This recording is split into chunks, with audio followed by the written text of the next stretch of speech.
My daughter lied once.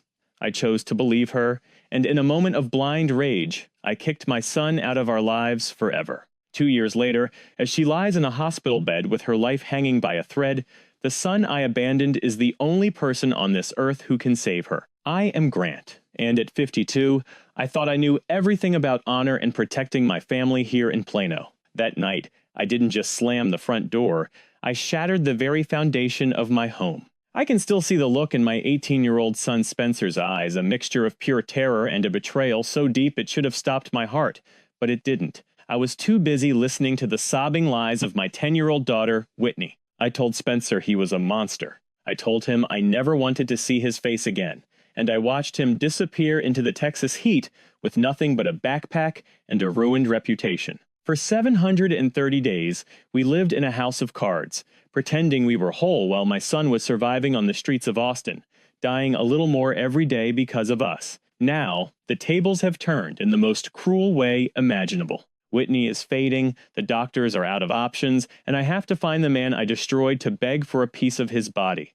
But Spencer isn't that trembling boy anymore, and he has every reason to watch us burn. Before I tell you about the chilling moment I found Spencer and the price he demanded for our sins, please subscribe to our channel and hit the notification bell. Your support helps us share these difficult lessons, and you won't want to miss the shocking truth that came to light in that hospital room. Everything started on a rainy Tuesday in our suburban home in Ohio. The humidity was thick, typical for a Texas evening in early September, and we were finishing a quiet dinner in our limestone-clad dining room.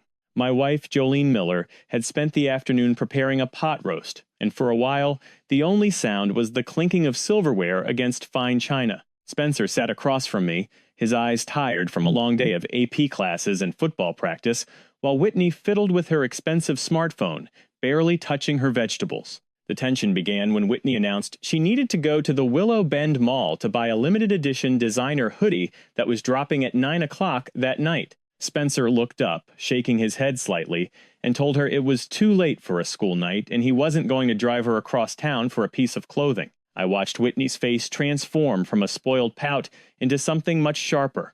She was my little princess, the girl who could do no wrong in my eyes, and seeing her frustrated usually meant I would intervene. However, that night I remained silent, expecting them to settle it like siblings. The argument escalated quickly when Spencer firmly told her that he had a massive calculus exam the next morning and needed his rest. He stood up to clear his plate, but as he passed her chair, Whitney let out a sudden, piercing scream that made the glass of red wine in Jolene's hand tip over, staining the white tablecloth like a fresh wound. We both jumped up, hearts racing, as Whitney retreated into a corner of the kitchen, her breathing shallow and staged. I asked her what happened, my voice trembling with a protective instinct that had always been my weakness. She didn't cry immediately, she just looked at Spencer with a cold, calculated stare before turning back to me. She whispered that Spencer had gotten angry when they were alone in the hallway earlier, claiming he had pushed her against the wall and touched her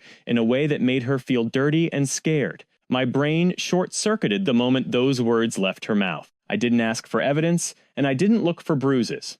I looked at my son, who stood frozen with a plate in his hand, his mouth open in a silent plea of innocence that I refused to hear. Jolene gasped, covering her mouth with her hands, her eyes darting between our two children as the weight of the accusation settled in the room. I felt a heat rising from my chest to my throat, a volcanic rage fueled by the thought that I had raised a predator under my own roof. Spencer finally found his voice, stammering that he hadn't even been in the hallway with her, that he was in his room studying until dinner was served. He begged Jolene to believe him, but she looked away, her silence acting as a judge's gavel. I took a step toward him, my fists clenched so tight my knuckles turned white, and I told him to shut his mouth before I did something we would both regret.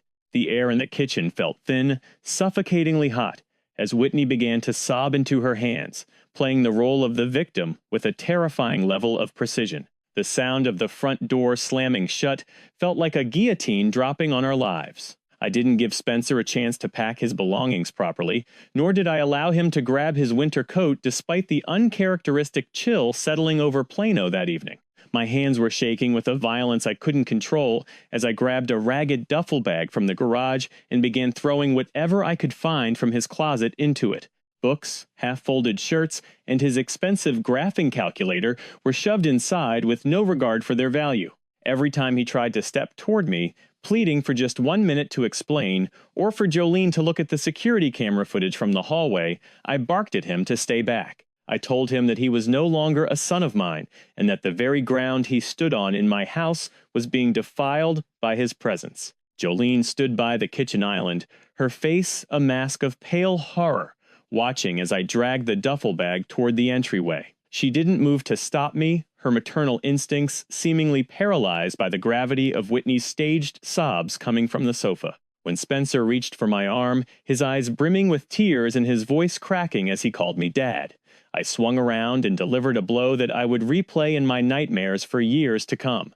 The force of my hand against his face sent him stumbling back against the mahogany doorframe, a thin trail of blood immediately appearing at the corner of his mouth. I didn't feel regret in that moment.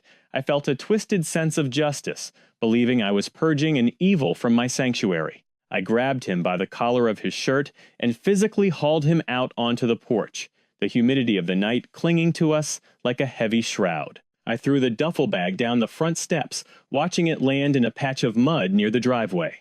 I pointed my finger at his chest and told him that if he ever showed his face within a mile of this property again, I would call the police and ensure he spent his 19th birthday behind bars. Spencer stood there, shivering in his thin t-shirt, looking at the house he had grown up in, as if it had suddenly turned into a fortress of enemies. He didn't yell back, and he didn't throw a punch. He simply wiped the blood from his lip and stared at me with an expression of cold, crystalline clarity. It wasn't the look of a guilty boy, it was the look of someone who had just watched his entire world die and had decided right then and there to leave the corpse behind. The neighbors' lights began to flicker on, drawn by the commotion, but I didn't care about the scandal. I reached into my pocket, pulled out his house key, and threw it into the dark bushes before stepping back inside and turning the deadbolt with a final, echoing thud. I went to the window and watched through the blinds as he picked up his muddy bag, slung it over his shoulder, and began the long walk down the suburban street toward the main road. He didn't look back once. I sat down at the dinner table, my chest heaving, and told Jolene that we were going to delete his number, cancel his college fund of $50,000, and act as if he had never existed. I thought I was protecting Whitney. But as I looked at her small, dry eyes watching the door, a tiny spark of doubt tried to flicker in my mind, only for me to stomp it out with the weight of my own pride. 2 years passed like a slow poison, numbing the sharp edges of the guilt we tried so hard to ignore. Our house in Plano became a shrine to a family that no longer existed, though we played our parts perfectly for the neighbors and the country club. I had successfully scrubbed Spencer's name from every conversation, removing his graduation photos from the mantle, and turning his bedroom into a sterile home office that nobody ever used. Jolene became a shadow of herself, filling her days with mindless volunteer work and her nights with a heavy reliance on sleeping pills. Yet we never spoke about the boy we had erased. We focused all our energy on Whitney, who was now 12 and growing into a teenager who seemed to carry a permanent cloud of agitation behind her eyes. I convinced myself that the silence in our home was peace, when in reality, it was just the absence of life. The fragile illusion of our perfect recovery shattered on a humid Tuesday afternoon while I was finishing a conference call in my study. The shrill ring of my personal cell phone cut through the quiet, and the caller ID showed an unknown number from the local police department. A sergeant's voice, devoid of emotion, informed me that there had been a massive multi-car collision at the intersection of Preston Road and Legacy Drive. My heart seized in my chest as he explained that Whitney's school bus had been caught in the crossfire of a reckless driver. I didn't wait for him to finish. I grabbed my keys and drove like a madman, weaving through the suburban traffic with a cold sweat drenching my shirt. When I arrived at the scene, the air was thick with the smell of burnt rubber and the blinding glare of emergency lights.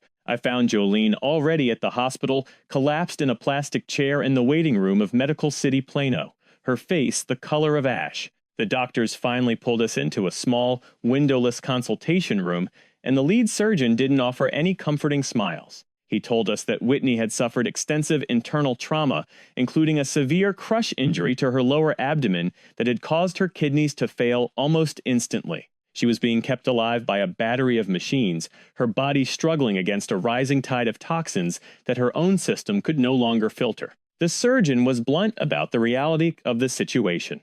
A transplant was her only hope, but the national waiting list was thousands of names long, and Whitney didn't have months, she had weeks, maybe even days. We spent the first 48 hours in a state of frantic hope, undergoing every possible test to see if Jolene or I could provide the organ she needed, but the results were a devastating blow to our remaining resolve. Neither of us was a compatible match.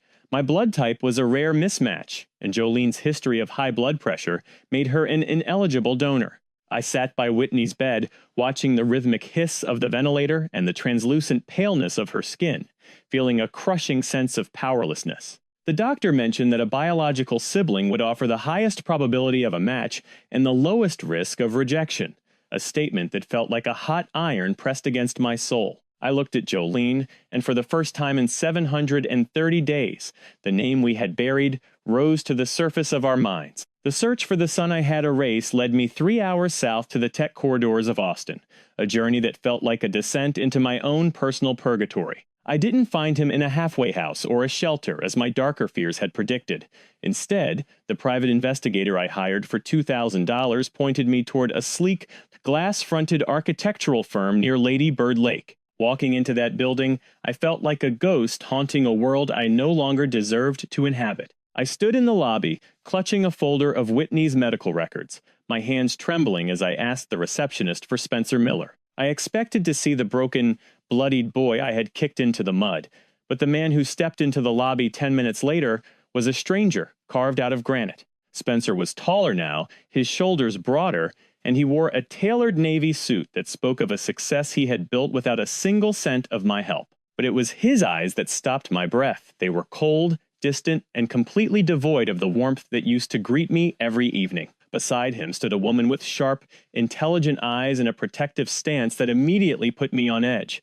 Spencer introduced her briefly as Paige, his wife and a senior litigator at one of the city's top firms. The way she tucked her arm through his was a clear signal. She was his shield, and I was the enemy. We sat in a small, glass-walled conference room that felt more like an interrogation chamber, the hum of the air conditioning the only sound filling the suffocating silence. I didn't waste time with pleasantries I knew he wouldn't accept.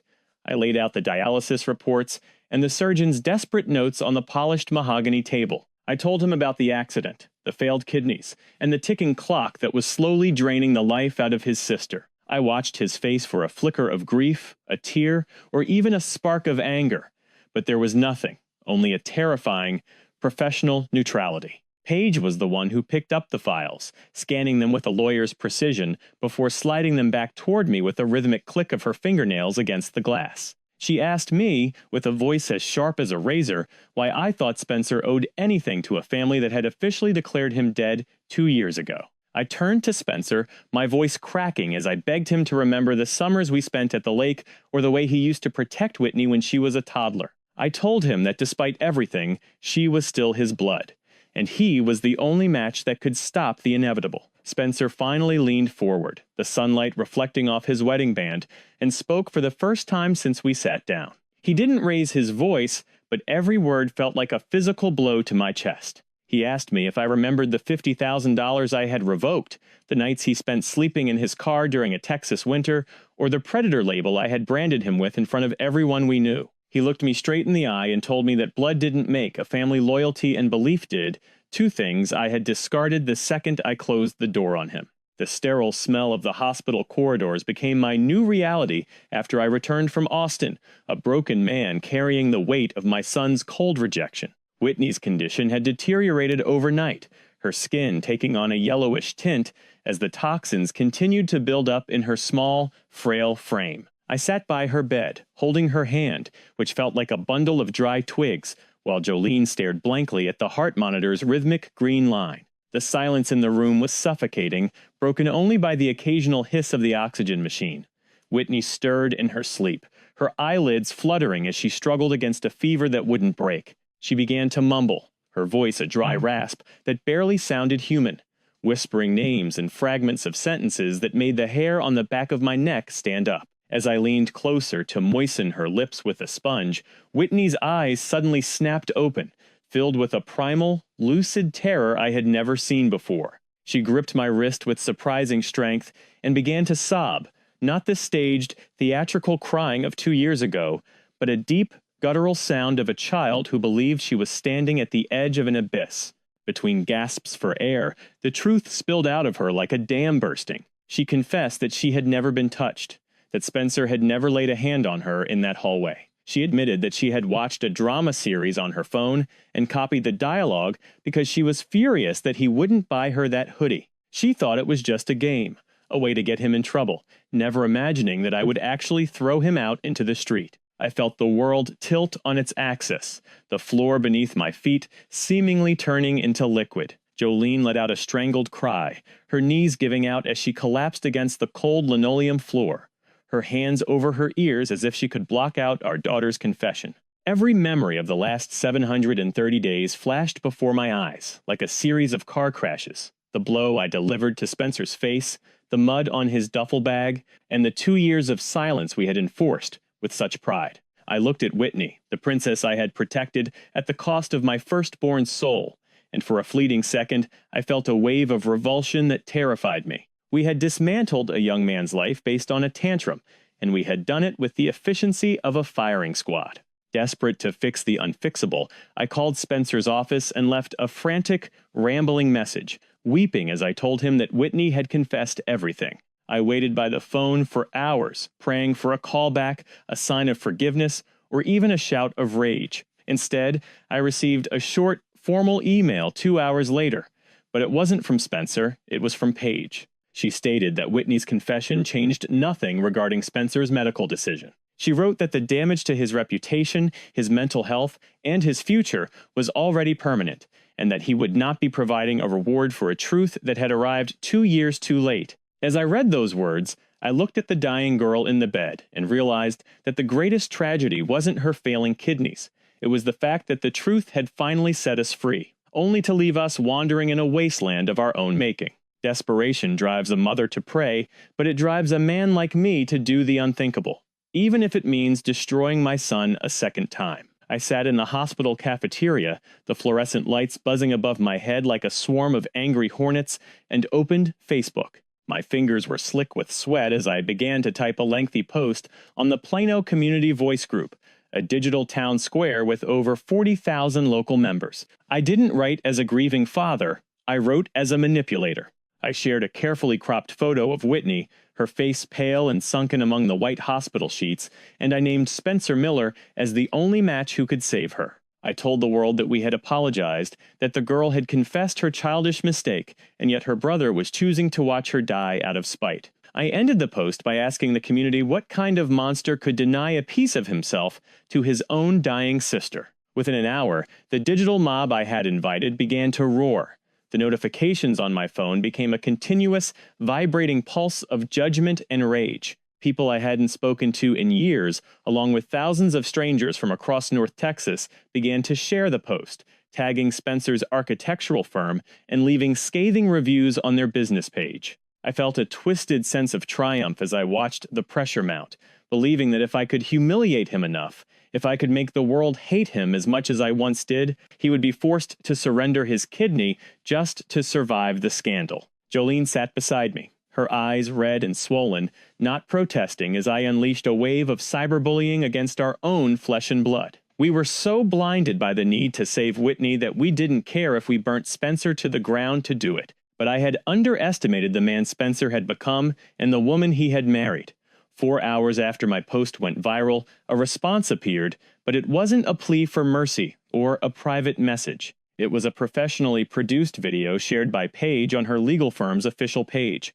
She stood in front of a bookcase filled with law journals, her expression as cold and sharp as a winter morning. She didn't argue with my emotions. She presented evidence. She displayed the police report from 2 years ago, including the photographs of Spencer's bloodied face and the muddy duffel bag I had thrown into the yard. She played a recording of my own voice from a voicemail I had left him months ago, screaming that he was dead to us and subhuman. Then, she dropped the final devastating blow, a certified copy of a restraining order they had filed against me the moment I left their office in Austin. The tide of public opinion didn't just turn, it became a tsunami that crashed directly onto our heads. The same people who were calling Spencer a monster minutes ago began to flood my post with comments of pure revulsion toward Jolene and me. They called us the real monsters for using a dying child as a weapon to blackmail a son we had physically and emotionally abused. My employer called me that evening, his voice tight with discomfort,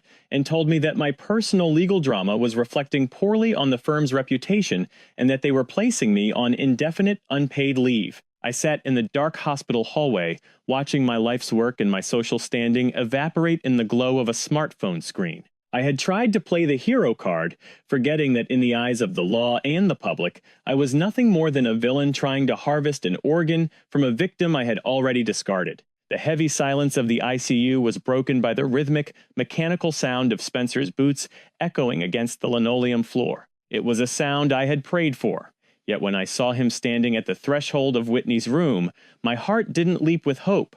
It sank with a sudden, chilling realization. He didn't come alone. Paige was there, standing a few paces behind him like a silent sentinel, her briefcase clutched tightly in her hand. Spencer didn't look at the monitors or the tubes keeping his sister alive. His gaze was fixed solely on me. I stood up, my legs trembling, and began to stammer an apology, a pathetic attempt to bridge a 2-year chasm with a few seconds of desperate words.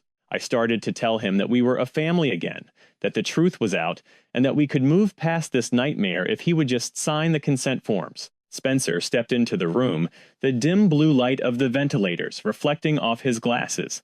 He didn't walk toward the bed, he walked toward the small table where I had placed my wallet and keys. He reached into his pocket and pulled out a thick white envelope, sliding it across the surface toward me with a slow, deliberate motion. He told me, in a voice that was terrifyingly calm, that the envelope contained $10,000, the exact amount of the college tuition I had revoked from him on that rainy night 2 years ago. He explained that he had worked 3 jobs while maintaining his grades just to save this specific amount, not for his future, but for this very moment. He was paying off his debt to us so that he would never owe us another breath, another thought, or another piece of his soul. I begged him to look at Whitney, to see how small and broken she looked, but he didn't even turn his head. He told me that he had already attended a funeral his own on the night I kicked him out and labeled him a monster. He looked at me with a mixture of pity and absolute detachment, stating that he was not a martyr for a family that had buried him alive when he was innocent.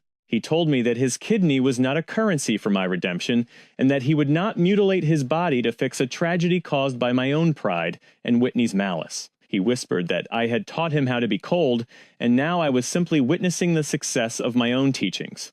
The heart monitor began to emit a long, frantic beep as Whitney's blood pressure plummeted.